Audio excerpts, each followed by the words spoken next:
खाजगी कर्जमुक्ती आणि क्षेत्र आहेत पण आता पॅकेज जे जाहीर केले त्याच्यामुळे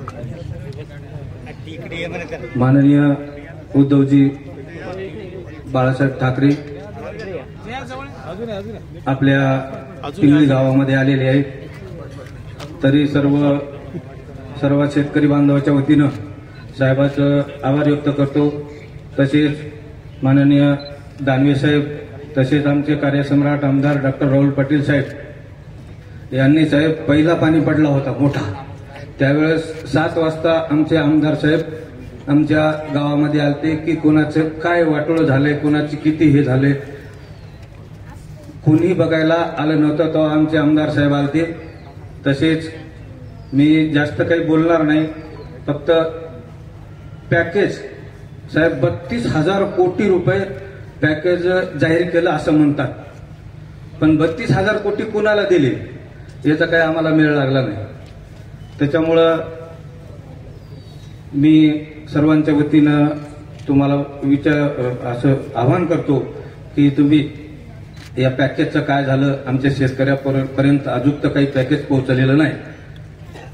दुसरी गोष्ट साहेब सोयाबीनला भाव 2,000 रुपये 2 क्विंटल झाले आम्हाला सोयाबीन एकरी 2 ते 3 क्विंटल झाले. त्याची एक मुद्दा मला मांडायचा म्हणून मी बोलतो थोडं 2 मिनिटं घेतो तुमचे की इथं बसलेले शेतकरी आहेत सर्व यांना ऑनलाईन करायचं प्रक्रिया कोणाला येते. माझं तर आता मत आहे की ऑनलाईन प्रक्रिया बंद करायला पाहिजे. डायरेक्ट सोयाबीन आमचं 7/12 दाखिली की घ्यायला पाहिजे. त्याच्यामध्ये 100 रुपये आमचे विनाकारण ऑनलाईन करायला चालेल. ऑनलाईन कशाबद्दल करायचं सोयाबीन का आमचं सिटीमध्ये पिकतंय का शेतकऱ्याजवळच येतं ना सोयाबीन मग कुठून येणार. त्याच्यामुळं आमचं म्हणणं आहे की ते ऑनलाईन प्रक्रिया बंद करायला पाहिजे. दुसरी गोष्ट आमचा महामार्ग चाललाय त्या पांगण रस्तेच नाहीत. किती जणाला शेतकऱ्याला आपल्याला जायला शेतात जायला रस्ता आहे असा हातवरी करा पर 75% शेतकऱ्याला शेतात जायला रस्ता नाही. परंतु हे म्हणतात आम्हाला महामार्ग करायचं त्याच्यात एकरभर 2 एकर रान आहे ते शेतकरी गेले सगळे त्याचं 2 एकरला 2 एकर चाललंय त्याच्यामध्ये दुसरं द्यालेत 20 लाख त्याच्यात आम्हाला घ्यायला लागले 50 लाख एकर मग त्या शेतकऱ्यानं करायचं कसं. त्याच्यामुळं आम्हाला सर्वांच्या वतीनं मला बोलण्याची संधी दिली त्यामुळे मी 2 शब्द संपवतो. जय हिंद जय महाराष्ट्र. यानंतर शक्तीपीठ मार्गाच्या हॅलो तुम्ही गावाला आलेले मी ज्याच्यापूर्वी पोलीसमध्ये तुम्ही जी कर्जमाफी केली त्यावेळेस पण मी तुम्हाला डायरेक्ट संवाद साधलेला कलेक्टर ऑफिसमध्ये आणि तुम्हाला लग्नाचं निमंत्रण पण दिलं साहेब तुम्ही येऊ शकले नाही. आता तरी भेट झाली हे माझं झालं मला. आणि हे सरकार अरे याच्यापूर्वी कधी झालं नाही तुम्हाला एवढं की बेमाप सरकार समजा आणि सगळा डबल गेम एकदा शक्तीपीठ म्हणते एकदा शक्तीपीठ म्हणते आणि मराठी 2-2 एकर जमीन पूर्ण आमच्या हे करण्याच्या पाठीमाग आहे. आणि तो गोव्याला जायचं म्हणते तो आमचा आजापणला कधी गोवा पाहिला आणि म्हणते गोव्याला का बापाच पिढे हा तर तुम्ही एवढी कृपा करा हे सरकार खलास कसं तुम्ही तुमच्या माग आहे एवढीच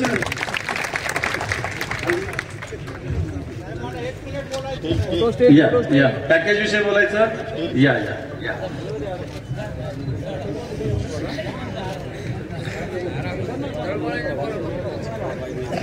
मामा इकडे बघा मामा मामा मामा मामा इकडे बघा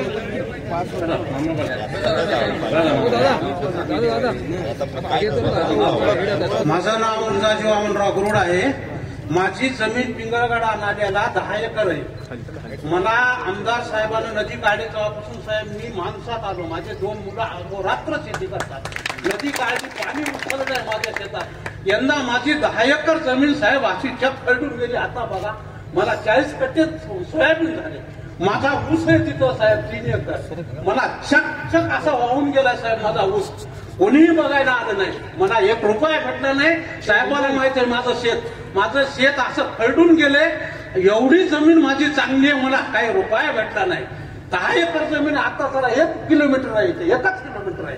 आणि साहेबांना जमीन एवढी नंबरही करून द्यायची आमच्या आमदार साहेबांना साहेब सगळी नदी काढून द्यायची सरळीकरण करून द्यायचं आमचं बंधारे करून द्यायचे. चाक उलटून गेले आणि आम्हाला खरडणीला 3.5 लाख रुपये कुठं आले. चला आमची जमीन आता माझी काळी तशी ठेवली मी त्याचं मला जरासं ठेकारा साहेब. 1 किलोमीटर आहे इथून वजूर रस्त्याला, 1 किलोमीटर आहे साहेब. मी कसं पोट भरायचं? मी माझे पोरं 2 अहोरात्र काम करतात शेतात. आमचे शेजारी आहे तिथं, हे आमचे शिवसेनेचे प्रमुख विचारा दासराव आबालाजी आमचे शेजारी सुद्धा आहेत. त्याची सुद्धा जमीन गेलेली आहे साहेब. ही अशी कळकळ विनंती आहे. माझ्याकडे 5 लाख रुपये खर्च आहे, मी भरणार नाही आता. कुठून भरू? मला 60% मला 60% येतं. 60% कुठून भरू मी आता? ते कसं एकूण 3000 रुपये क्विंटल विकायले. ही कळकळीची विनंती साहेब. आम्हाला ह्या साहेबाचे लय उपकार आहेत आम्हाला साहेब. मला वाटतं आपण प्रातिनिधिक स्वरूपात सगळ्यांनी संवाद साधलेला आहे. आपण आता माननीय उद्धवजी ठाकरे साहेबांना विनंती करू की आपण शेतकऱ्यांशी संवाद साधावा. माझ्या शेतकरी भावना जरा थोडी बसण्याची पंचायत आहे, कारण मी ज्या बैठका घेतो ही काय आपली जाहीर सभा नाहीये. मी तुमच्याशी संवाद करायला आलोय की पॅकेजचं झालं काय.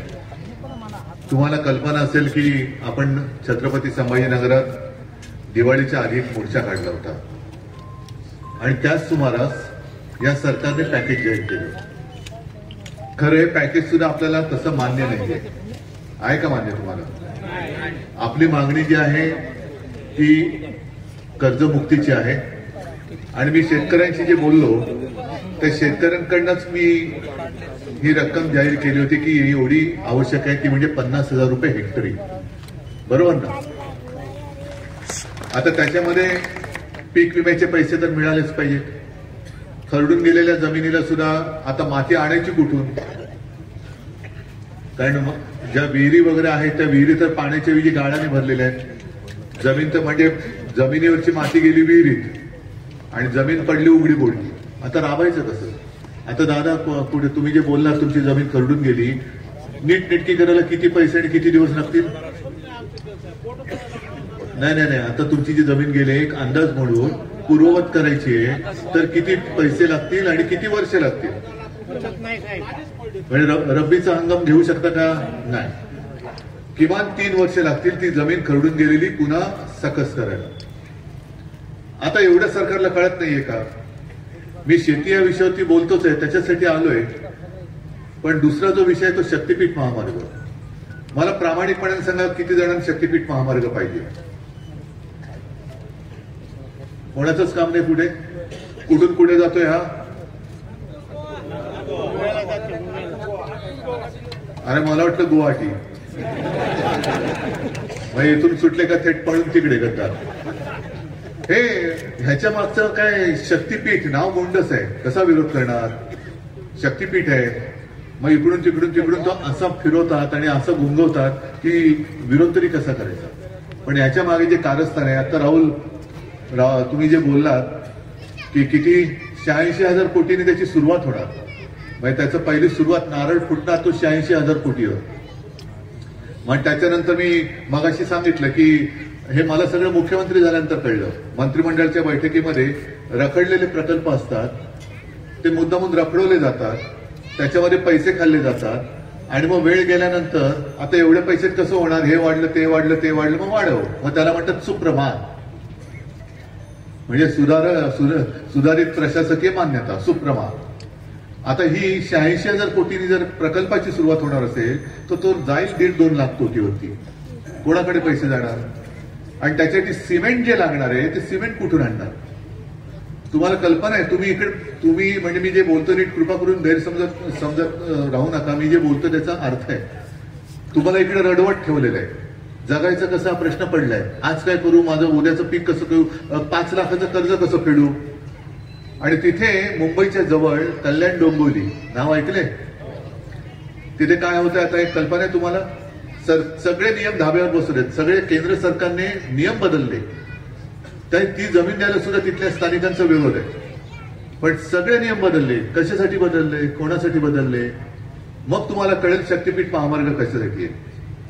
तर ती जमीन जी आहे ती जमीन दिली गेलेली आहे अदानीला. अदानी नाव ऐकलेत? आता अदानी तिकडे काय करणार आहे? काय सिंदूरची रोपं लावणार आहेत? अदानी तिकडे उघडणार आहेत सिमेंट फॅक्टरी. आलं लक्षात आता तुमच्या?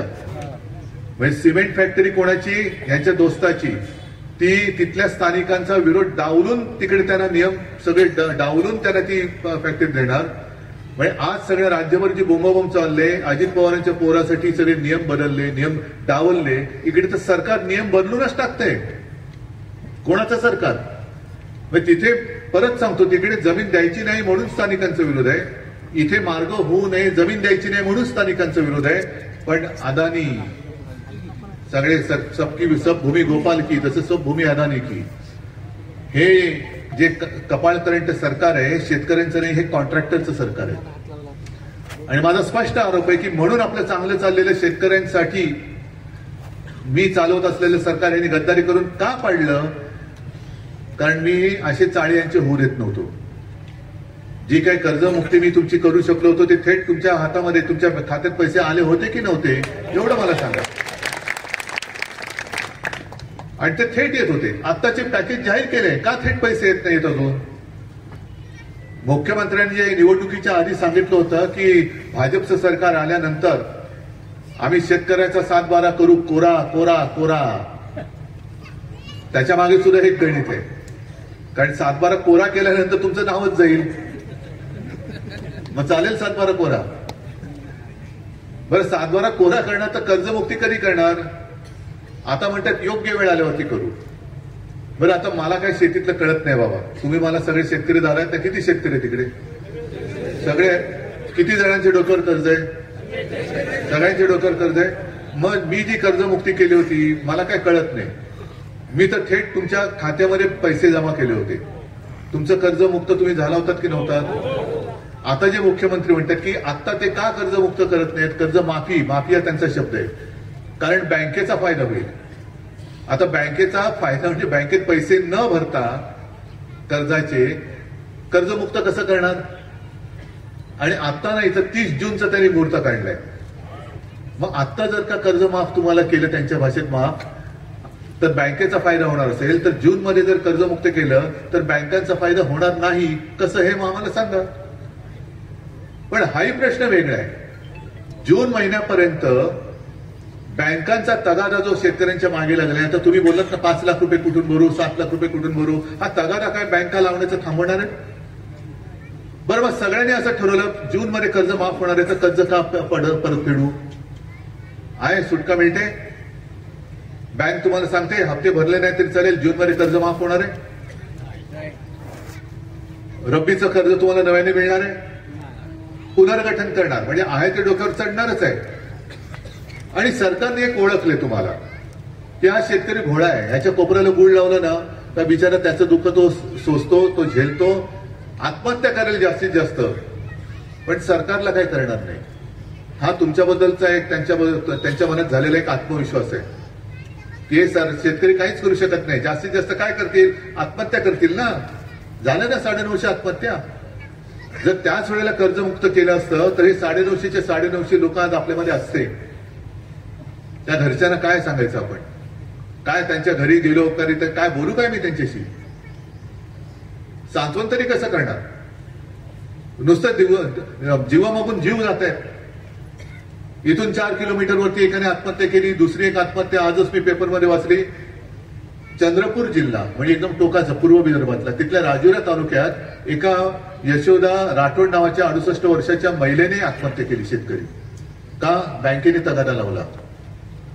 मग या सगळ्यांच्या आत्महत्येचं पाप हे सरकारच्या डोक्यावर टाकायचं की नाही टाकायचं? आत्महत्येसाठी जबाबदार कोणाला धरायचं?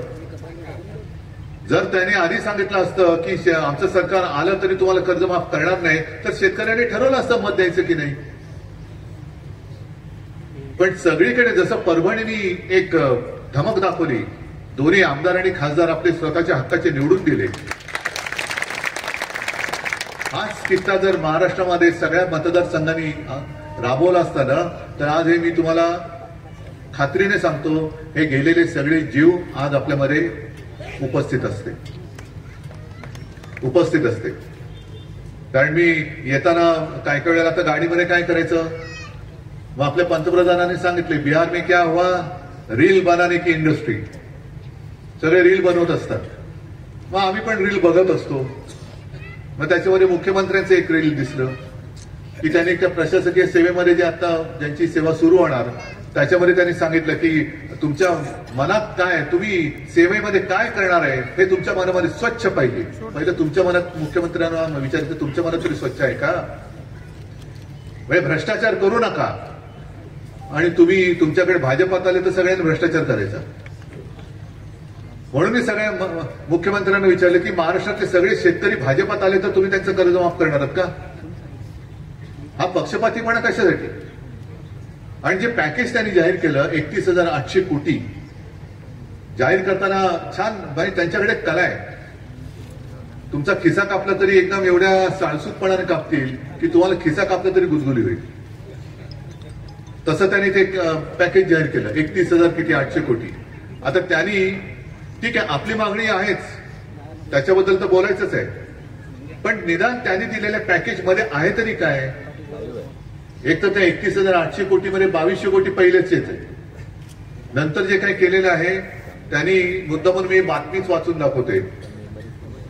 नव्या निकषांनुसार प्रति हेक्टरी कोरडवाहू शेतीला, कोरडवाहू शेती आहे का कोणाची? किती जणांची आहे? एवढ्या जणांची आहे ना. कोरडवाहू शेतीला प्रति हेक्टरी 18,500.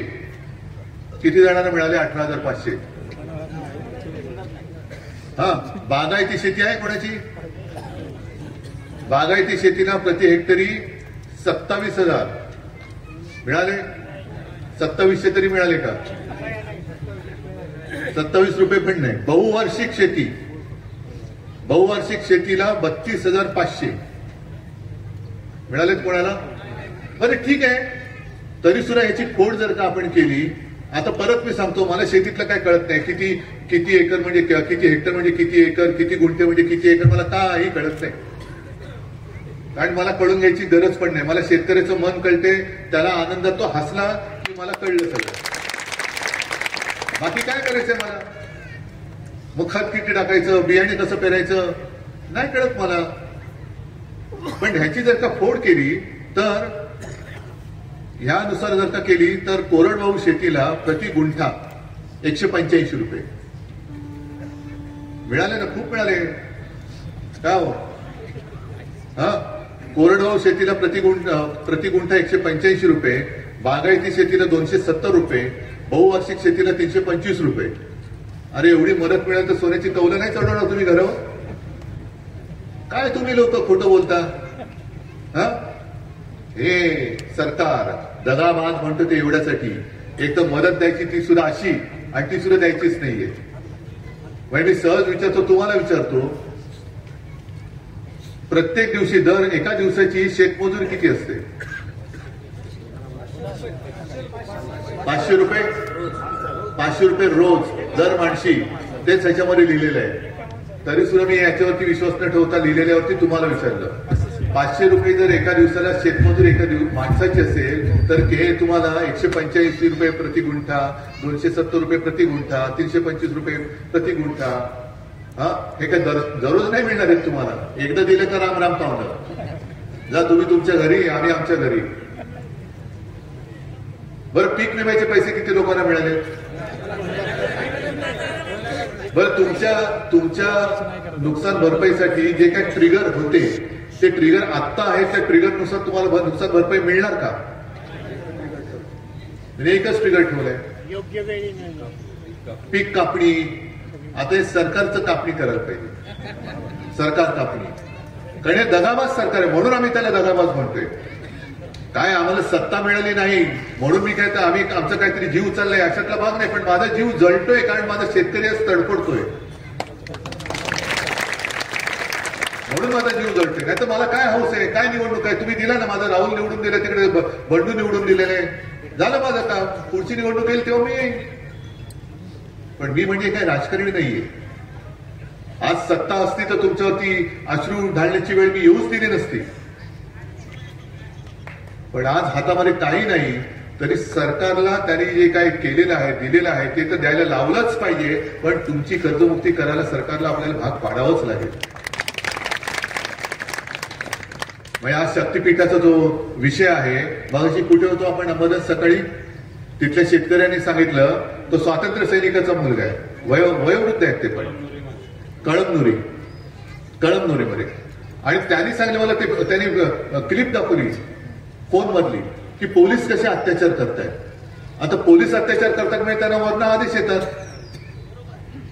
आदेश येतात की ठोका येणार. मग ते शेतकऱ्यांनी सांगितलं, तो जो आंदोलक होता त्यांनी सांगितलं की साहेब, रजाकारांपेक्षा जास्त अत्याचार हे सरकार करते. मग कोणाचं सरकार आहे हे? आणि रजाकार म्हटल्यानंतर त्यांच्याशी लढायचं कसं हे मी मराठवाड्याला शिकवायचं. ज्या मराठवाड्याने एक लढायचा म्हणजे कसं लढायचं असतं हे दाखवून दिलं, तो मराठवाडा जर का हतबल होऊन बसणार असेल तर मग मात्र त्याला नाही म्हटलं तरी त्याच्यामध्ये चैतन्य निर्माण करण्यासाठी म्हणून मी आलेलो आहे. मी मत मागायला आलोच नाहीये, मी तुम्हाला हिंमत द्यायला आलेलो आहे. ठीक आहे, तुम्ही माझ्याकडे आशेने बघतायत, काय करू मी? जेव्हा होतं तेव्हा मी करून दाखवलं होतं. ठीक आहे, आता यांनी माझ्यावर किती टीका करू दे की घर बसल्या, अरे हो रे ठीक आहे रे, खूप झालं, आता नवीन काहीतरी बोल. पण मी जे घरी बसून करून दाखवलं ते तू दारोदारी फिरून का नाही करू शकत आहेस? आज मी माझ्या शेतकऱ्यांशी बोलतोय, का मुख्यमंत्री येऊन इकडे असे बसून तुमच्याशी बोलत? कारण मुख्यमंत्र्यांना बिहारमध्ये जायचंय, बिहारमध्ये जाऊन ते प्रचार करतायत. आणि तिकडे मला असं वाटतं की त्यांनी खरं प्रचार करताना बोलायला पाहिजे होतं की महाराष्ट्रामध्ये येऊन बघा कसं मी शेतकऱ्याच्या कोपऱ्याला गुळ लावलाय. हे का नाही बोलले मुख्यमंत्री बिहारमध्ये? पण तिकडे जाऊन बोलले की आम्ही किती काही लाखो लोकांच्या मध्ये आम्ही छटपूजा केली. आनंद आहे, मी काय त्याच्या विरुद्ध नाही. पण ती जशी छटपूजा तुम्ही त्यांच्या मध्ये जाऊन केली तशी माझ्या यांची पोटपूजा तुम्ही कधी करणार? जो आपण यांच्यामुळे आपण पोटपूजा करू शकतो, तो शेतकरी आज संकटामध्ये आहे, त्याच्यामध्ये जाऊन तुम्ही का नाही बोलत? जे आज आम्ही करतोय, आपण करतो आहोत, हे काम खरं मंत्र्यांनी केलं पाहिजे, पालकमंत्र्यांनी केलं पाहिजे, आमदार खासदारांनी तर केलंच पाहिजे. आमदार खासदार माझे करतातच आहेत. आणि म्हणून मी आज एक कार्यक्रम जाहीर केलेला आहे. पण ह्या कार्यक्रमात तुम्ही सहभागी झालात तर, नाहीतर काही उपयोग नाहीये. होणारच सहभागी. एक तर मी काल परवापासून बोलतोय, तो तर तुम्हाला करावंच लागेल. आणि तो म्हणजे जसं पंतप्रधान मोदींनी कोणालाही विश्वासात न घेता, म्हणजे असं सांगितलं जातं की मंत्रिमंडळाला सुद्धा एका खोलीत ठेवलं होतं आणि एकटे टीव्ही समोर जाऊन त्यांनी अचानक 8 वाजता नोटबंदी जाहीर केली होती. नोटबंदीमुळे तुम्हाला किती उपयोग झाला? का त्रास झाला? झाला ना? मग जर नोटबंदी त्यांनी करून तुम्हाला त्रास दिला असेल, आता सुद्धा तुम्हाला जे फसवून त्यांनी मत घेतले तुमचं आणि नंतर परत मतचोरी केलेली आहे, तर तुम्ही सगळेजण मिळून वोट बंदी म्हणजे मतबंदी करू शकता की नाही? निवडणूक कोणती असू दे, असेल नगर परिषद, पालिका, महापालिका, आणखीन काही असेल, पण तुम्ही सगळ्यांनी आता एवढे जमल्यात, तुम्ही सगळ्यांनी तुमच्या गावागावामध्ये जाऊन बोर्ड लावले पाहिजे की जोपर्यंत आम्हाला कर्जमुक्त करत नाही तोपर्यंत महायुतीला मत नाही. जोपर्यंत आम्हाला 50,000 रुपये हेक्टरी मदत मिळत नाही तोपर्यंत महायुतीला नोटबंदी, विम्याचे पैसे मिळत नाही, नोटबंदी, वाहून गेलेल्या जनावरांची नुकसान भरपाई मिळत नाही. म्हणजे सकाळी तर माझ्याकडे ते फोटो आहेत, किती वेळा आणि किती ठिकाणी दाखवू. म्हशी वाहून गेलेल्या आहेत, दुभत्या म्हशी, 40 म्हशी होत्या. हे बघा त्यांचे फोटो आहेत, हे फोटो दिलेत तरी अजून पैसे मिळत नाहीये. आणखीन काय पुरावा द्यायचा?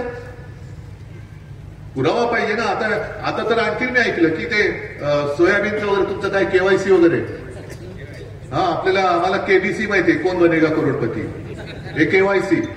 म्हणजे ज्यांच्या नावावर शेत आहे त्या महिला असो कोणी असो जाऊन तिकडे अंगठी द्यायची. मग ती महिला घरदार सगळं काम सोडून एकतरी संकट जायचं, लाईनीत उभं राहायचं आणि मग सांगायचं आज सेंटर बंद आहे, सर्व्हर डाऊन आहे. हे सरकारच बोगस आहे. ही कोणती पद्धत आहे?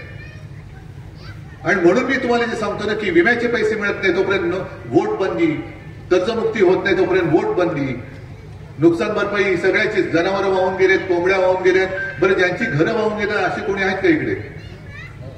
काही जणांची घरदारं वाहून गेलेत, कारण पाण्याचे लोटच्या लोट असे आले की घरदारं सुद्धा वाहून गेली. आता त्याच्यामध्ये मी मागणी केली होती की पंतप्रधान आवास योजनेच्या माध्यमातून ह्या ज्यांची घरं वाहून गेलेत त्यांना मोफतमध्ये पक्की घरं बांधून द्या. घोषणा केली पण अजून कोण फिरकलंच नाही.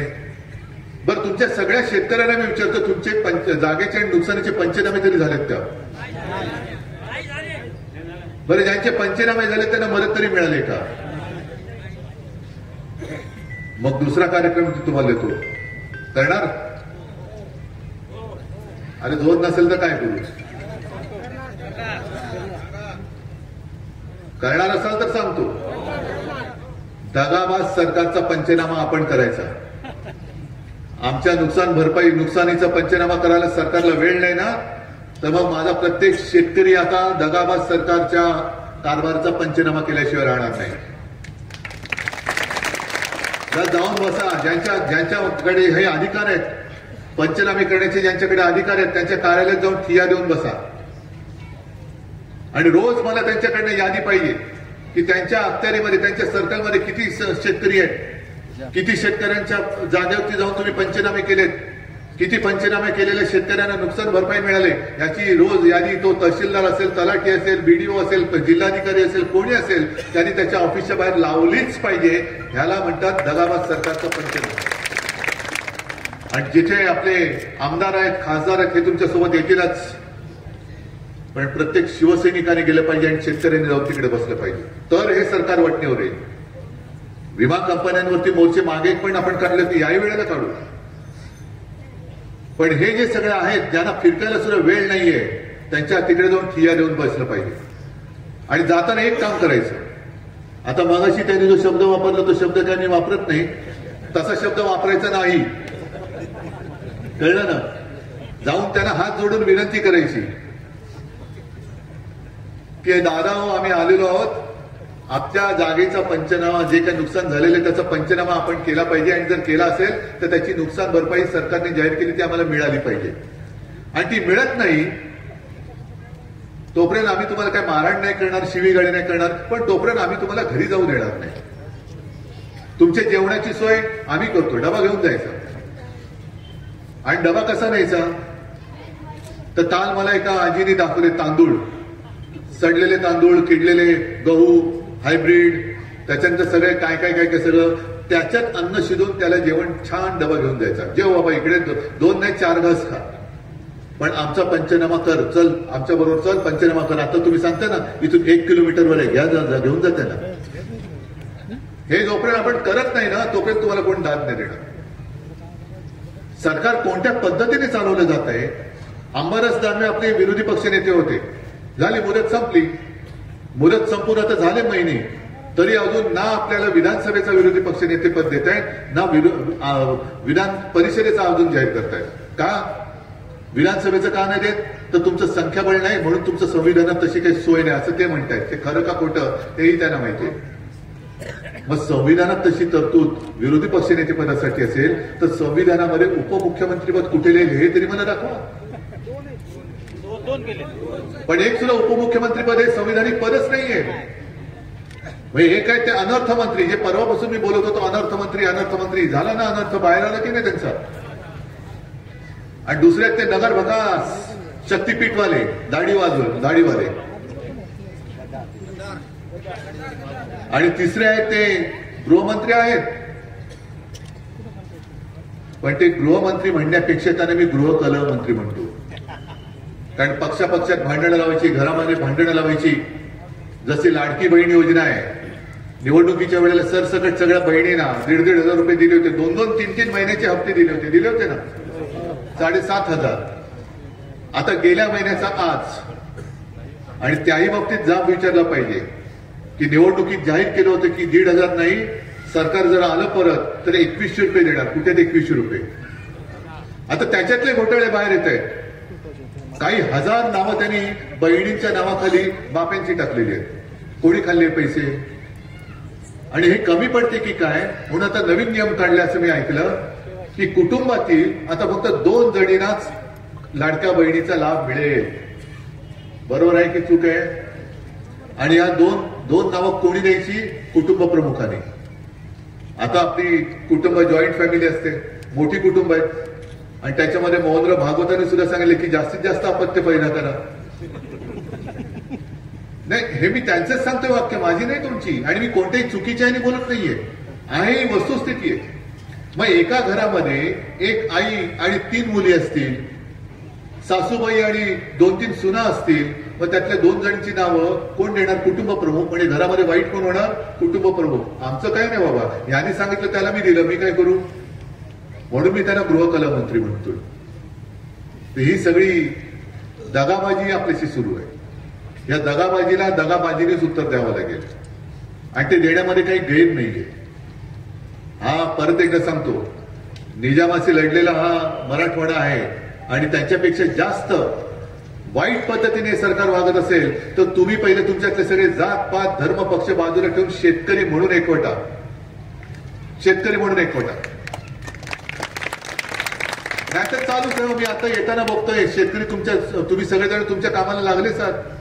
पेरणी सुरू झालेली आहे, नांगरणी सुरू झालेली आहे. काल सुद्धा मी गेलो होतो सगळीकडे, ते टीव्ही चॅनलवरनं आलं, एका शेतकऱ्याशी बोललो, तो बैल सुद्धा असा मुसंडी मारत होता, अंबरसने पकडून ठेवलं होतं त्याला. पण तो शेतकरी रडत होता. पण तरी सुद्धा तो काय करणार? सगळं तुम्ही दादा आता बोलत ना, तेच तो तसंच बोलला. पण नांगरणी करण्याशिवाय पर्याय काय? कारण डोक्यावरती कर्ज आहे, करू काय? आणि त्याच्यासाठी मी मुख्यमंत्र्यांना जे 2-3 प्रश्न विचारले की तुम्ही जूनपर्यंत जर कर्जमुक्त करणार असाल तर तोपर्यंतचे हप्ते शेतकऱ्यांनी भरायचे की नाही ते सांगा. नवीन कर्ज मिळणार आहे की नाही ते सांगा. खरडून गेलेली जमीन बँका गहाण म्हणून स्वीकारणार आहेत की नाही ते पहिले सांगा आणि मग पुढचं बोला. जे मी बोलतोय तुम्हाला पटते की नाही पटत हे तुमच्या मनातलं आहे ना. मग तुम्हाला बोलतं करण्यासाठीच मी आलेलो आहे. आजपर्यंत आपण गेली 10 वर्ष मन की बात ऐकली. आता मी सरकारला जन की बात ऐकवायला आलेलो आहे. ही तुमची बात. टीव्ही चॅनलवर सांगतोय, तुम्हाला धन्यवाद देतोय की लोक काय बोलतायत, जनता काय बोलतायत ते राज्यकर्त्यांना ऐकवा. जे मी सांगितलं ते करणार. मग दगाबाज सरकारचा पंचनामा आणि जोपर्यंत कर्जमुक्ती नाही तोपर्यंत जोरात बोला, वोटबंदी, मतबंदी. आणि मी तुम्हाला सांगितलेलं आहे, मोर्चाच्या आधी पण मी आलो होतो, मोर्चाला आलो, मोर्चाच्याच वेळेला बोललो होतो की मी हे सगळं तपासायला, पॅकेज तपासायला परत येणार आहे. अजून 1 महिनाभरानंतर मी परत मराठवाड्यात येणार. पण आलो तर नुसता असा नाही फिरणार. तुमच्याकडनं रिपोर्ट घेणार. तुम्ही सरकारचा किती पंचनामा केला? तुम्ही माझे अधिकारी आहात, तुम्ही तलाठी आहात, तुम्ही जिल्हाधिकारी आहात, तुम्ही सगळे आहात, बीडीओ आहात, सगळे आहात. तुम्ही केलेल्या सरकारचा पंचनाम्याचा रिपोर्ट मला तुम्ही तुमच्या हाताने माझ्याकडे द्यायचा. काय हो की नाही? अरे जोरात नाही बोलत तुम्ही. चला उद्यापासून पंचनाम्याला सुरुवात करा. पुढच्या महिन्यात मी परत येणार. तोपर्यंत सरकारने तयार राहावं. तुमचा पंचनामा आता माझी जनता करणार. धन्यवाद सगळ्यांना. जय हिंद, जय महाराष्ट्र.